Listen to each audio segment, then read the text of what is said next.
You are watching the World 24/7 on the NDTV network. I'm Parmeshwar Bawa. Let's begin with the headlines we're tracking at the moment. Multiple wildfires were consuming acre after acre and building after building in the Los Angeles area, displacing tens of thousands of people and ravaging entire neighborhoods.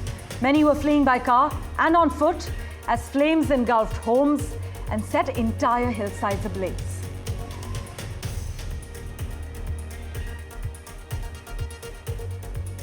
In the first high-level bilateral engagement with the Taliban regime, Foreign Secretary Vikram Misri met Afghanistan Acting Foreign Minister Amir Khan Muttaqi in Dubai. Mr. Misri's meeting is an upgrade, signalling high-level official engagement from the Indian government. Donald Trump has asked the Supreme Court to block criminal proceedings in his hush money case in New York, with a sentencing hearing scheduled for Friday.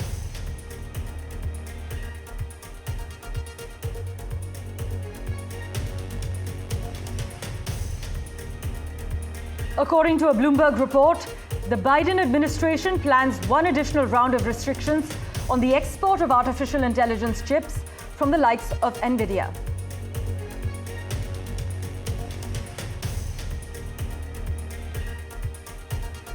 Donald Trump's interest in controlling Greenland could have ramifications for global shipping and China's Arctic calculations, as per experts. Beijing has boosted investment in Greenland in recent years, including mining operations.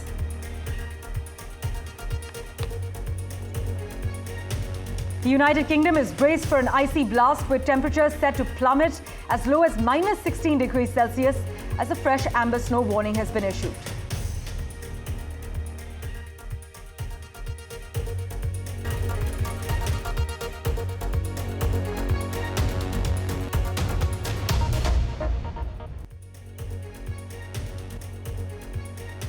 Well, our big focus. In an unusual move, President-elect in the US, Donald Trump, has asked the Supreme Court to call off Friday's sentencing in his hush money case in New York. Trump's lawyers turned to the nation's highest court after New York courts refused to postpone the sentencing by Judge Juan Merchan, who presided over Trump's trial and conviction last May on 34 felony counts of falsifying business records. Trump has denied wrongdoing, and Trump's team sought an immediate stay of the scheduled sentencing, saying it would wrongly restrict him as he prepares to take office in a few days. While the judge has indicated he will not impose jail time, fines or probation, Trump's lawyers argued a felony conviction would actually still have intolerable side effects.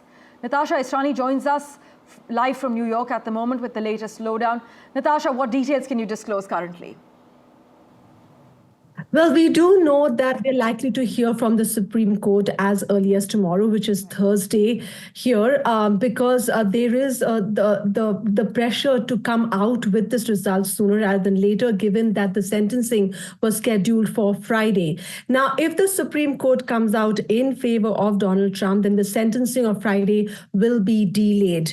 Now, a Supreme Court stay could effectively end the case altogether at the moment, because remember, once Donald Trump is sworn in on January 20th, he's immune from prosecution as a president. So this case really is testing the boundaries of presidential immunity, what it covers. Does it cover president-elects? Does it cover former presidents? It's really being watched carefully for people also watching democracy carefully here in the United States, because last year in July, when the Supreme came out and expanded presidential immunity, there were also a lot of Supreme Court judges who dissented with that agreement, with that ruling, who dissented and warned of this giving too much power to presidents. So this case is being watched carefully, not just for Donald Trump, but also for the precedents that it's setting for immunity for presidents here in this country. Natasha, as always, thanks so much for joining us with the latest details. Staying with updates from the United States, multiple wildfires were consuming acre after acre and building after building in the Los Angeles area, displacing tens of thousands of people and ravaging entire neighborhoods. As strong winds and a dwindling water supply has actually caused firefighters' efforts to stop the destruction much harder. More than 1,000 structures have burned, making it the most destructive in the Los Angeles history. According to CAL FIRE, this is what the State Fire Emergency Department has said. And it is also among the top 20 most destructive fires ever in California, based on the number of structures that have already been destroyed. Just take a look at the dramatic visuals that are playing out on your screens. Many have made harrowing escapes from California by car, on foot. The toll of the quick-moving fires was only beginning to take shape, but 5 people have died. This is what a spokeswoman for the Los Angeles County Sheriff's Department has confirmed. More than 25,000 acres have burned, razing at least 1,000 buildings, as glowing embers floated through the sky, as you can see on your screens, like a swarm of disoriented lighting bugs, and thick black smoke turned day into night. As of Wednesday afternoon, I must inform you, 1.5 million customers were out of power, according to Power Outage. That's the US tracker. My colleague Vishnu Shom joins us with the lowdown on how bad the situation actually is in LA.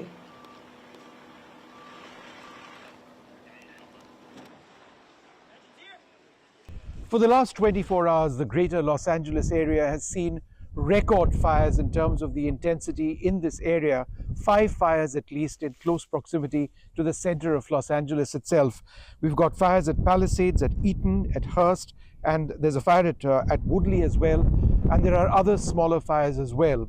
At the moment, there are upwards or close to 70,000 people who have been ordered to evacuate their homes.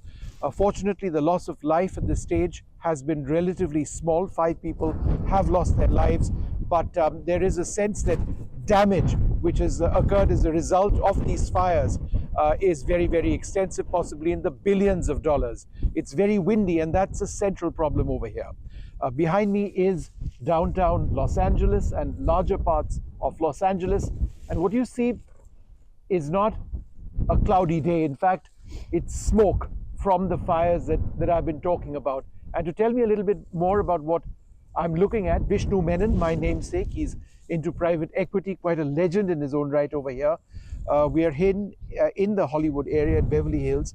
Tell me a little bit about, let's walk this way, shall we? And just to give our viewers an idea of the spread of the fires and what you were describing to me, just give me an idea of what it is that we're seeing. Sure. So you're looking over the Los Angeles basin. You're probably looking from east to west, about a 25-mile span from downtown to the ocean. Yeah.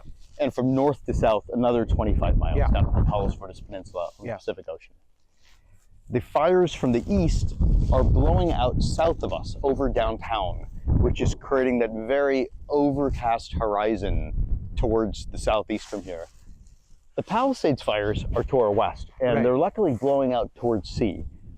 Which is why the smoke from them doesn't reach us, but on our far horizon, you can see licks of flames and dark smoke coming up from those hills.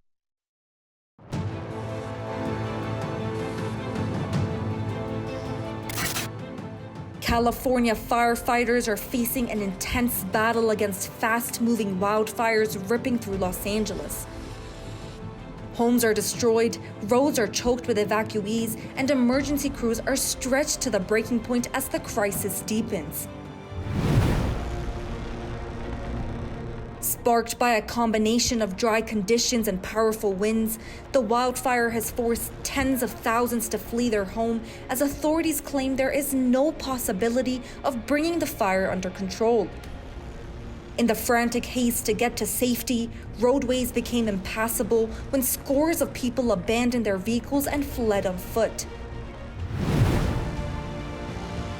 In the Altadena area, flames are swallowing entire neighborhoods, leaving nothing but rubble in their wake.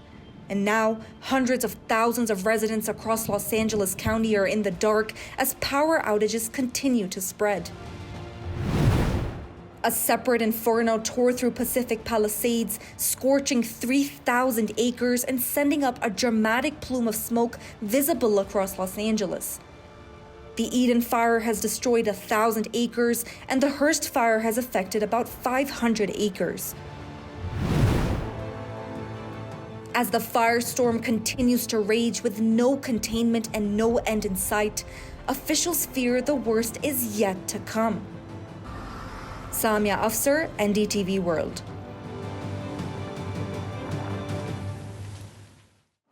Well, the frequency and size of wildfires have increased worldwide over recent decades, and new research actually found exposure to wildfire smoke is more harmful than previously thought. We'll keep tracking the latest as far as LA is concerned. For now, let me also bring you up to date. Donald Trump has escalated his expansionist rhetoric, saying he wouldn't rule out using military coercion to take control of Greenland or the Panama Canal. Trump has issued threats against several US partners. He floated using economic force to annex Canada, though officials in Canada have staunchly pushed back. He also proposed renaming the Gulf of Mexico as the Gulf of America. He pushed it a little by also posting a map, an own version of his, that staked claim to Canada. Well, take a look at the recent developments that Trump has made.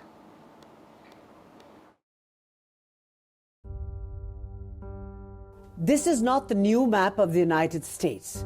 This is another instance of Donald Trump hinting that Canada could be taken into US territory.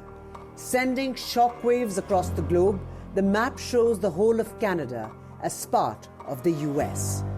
The US-Canada boundary is the world's longest between two countries. It was established in treaties dating back to the founding of the US in the late 1700s. Trump claimed the US spends billions of dollars protecting Canada, while criticizing imports of Canadian cars, lumber, and dairy products. You said you were considering military force to acquire Panama and Greenland. Are you also considering military force to annex and acquire Canada? No, economic force. Because Canada and the United States, that would really be something. You get rid of that artificially drawn line, and you take a look at what that looks like, and it would also be much better for national security. Don't forget, we basically protect Canada. Canadian leaders have so far showed a united front against Trump's rhetoric, with outgoing Prime Minister Justin Trudeau saying there's no chance Canada would become part of the US. Opposition leader Pierre Poilievre took to X, saying that Canada will never be the 51st US state. You know something? To the president, I'll make him a counteroffer. How about if we buy Alaska, and we'll throw in Minnesota and Minneapolis at the same time? The rhetoric in the Trump camp doesn't stop with US President-elect. One of his closest advisors, Elon Musk, has trained his sights on Europe, setting off alarm bells across the continent. He's endorsed the far-right party Alternative for Germany, demanded the release of jailed UK anti-Islam extremist Tommy Robinson, and called UK Prime Minister Keir Starmer an evil tyrant. Musk's online behavior has become a cause of concern for many, from politicians to analysts. He's clearly started to use that platform a bit like, an old-style newspaper mogul would in days of old. Increasingly started to assemble a group of different right-wing influencers, many of them with large followings, and presenting their evidence as a basis for his interventions into European politics, whether it's Germany.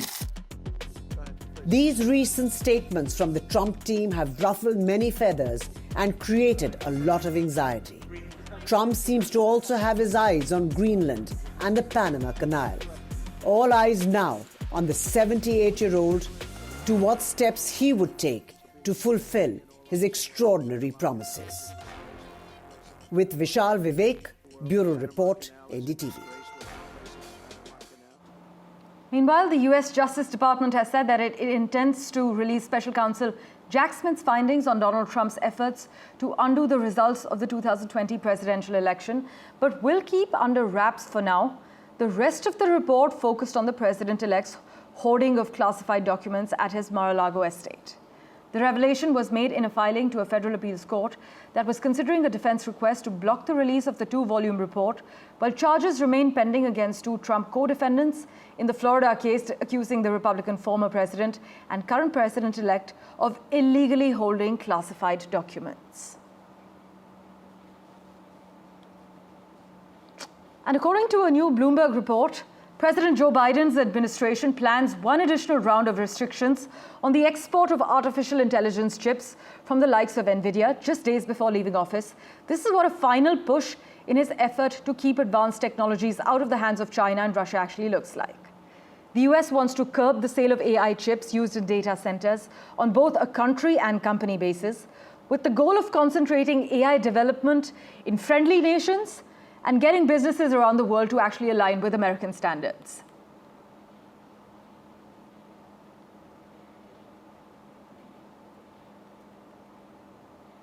From the US, let's get you a quick update from Canada now, where Finance Minister Dominic LeBlanc has actually decided not to run for leadership of the Liberal Party, saying he needs to focus on countering the threat of tariffs from Donald Trump's administration. LeBlanc said he's grateful for the expressions of support from Liberal lawmakers as well as members from across the country, but won't be a candidate in this upcoming race. In other crucial news, a high-level meeting between the Afghan Taliban leadership and senior Indian officials was organized in Dubai. From India, Foreign Secretary Vikram Misri attended the meeting, while from Afghanistan, the acting Foreign Minister of the Taliban government, Amir Khan Muttaqi, was present. Now, you must note that it was not just a meet and greet sort of a meeting, as it covered a range of issues, which includes India's security concerns in Afghanistan, the need for India to consider engaging in development projects in the near future, Delhi's humanitarian assistance, including support for rehabilitation of Afghan refugees from Pakistan, the use of Iran's Chabahar port for accessing the conflict-ridden country, as well as cricketing ties between the two countries. All this made it to the agenda. And with that, let's turn our attention now to the United Kingdom, which is braced for an icy blast, with temperatures set to plummet as low as minus 16 degrees Celsius, as a fresh amber snow warning has been issued. Snow and sleet began to hit southern England, as the amber alert came into force, with the Met Office saying further warnings are likely to be issued as the week goes on. But the Met Office has also warned of travel disruption caused by the snow, and also said that some vehicles and passengers could become stranded. So a fair warning for you there. By the way, British Prime Minister Keir Starmer and Kemi Badenoch clashed over whether there should be a national inquiry into child sexual abuse by grooming gangs. The Prime Minister says there are mixed views among victims about further inquiries, and what we need now is action rather than another inquiry. But a world-first sanctions regime which specifically targets people smugglers will be introduced by the government this year. This is what the UK is expected to announce. The Foreign Secretary will confirm the measure in a speech today, saying it is part of Labour's plan to reduce channel crossings by targeting criminal networks organising these specific journeys. But as analysts have highlighted, it is not clear what the sanctions could look like, but the government said that it would starve smuggling gangs of illicit finance fueling their operations. But if it works like other sanctioned regimes, this could mean that asset freezes on those suspected of people smuggling, with breaches of the measures punishable by up to 7 years in prison. This morning I met some of the victims and survivors of this scandal, and they were clear with me that they want action now, not the delay of a further inquiry. The J inquiry, the last national inquiry, was 7 years, which would take us with a further inquiry to 2031. I think action is what's required. Mr. Speaker, this is an important issue, and we have to focus on the victims and survivors, and it isn't helpful. This sort of lies and misinformation and slinging of mud doesn't help them one bit. Doesn't help one bit. In other news, the big question is, will Lebanon finally elect a president after a 2-year vacuum? Well, Lebanon's parliament is set to convene today to attempt to elect a head of state for the 13th time during a presidential vacuum that's lasted over 2 years now. But this time, analysts say they might succeed. The primary contenders for the presidency include the Lebanese Army's commander, Joseph Aoun, who is widely seen as the preferred candidate of the United States and Saudi Arabia. The candidate previously supported by Hezbollah, Suleiman Frangi, on Wednesday announced he was pulling out of the race and endorsed Aoun instead. As always, news and updates continue in a moment right after this very short break. Don't go anywhere.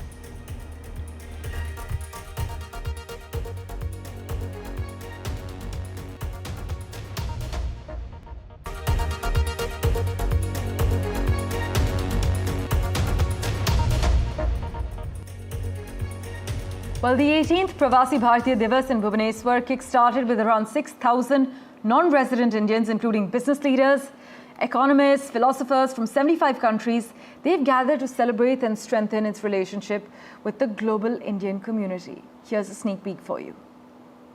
As part of the Pravasi Bharatiya Divas program outline, there's one very important and a very interesting program that the External Affairs Ministry runs, which is Know India program. And with me are 3 out of the 40 participants of the KIP program that the External Affairs Ministry runs. Thank you so much for all of you to join me in this conversation. And let me start first of all by asking you, where are you from and why were you so interested in applying for KIP?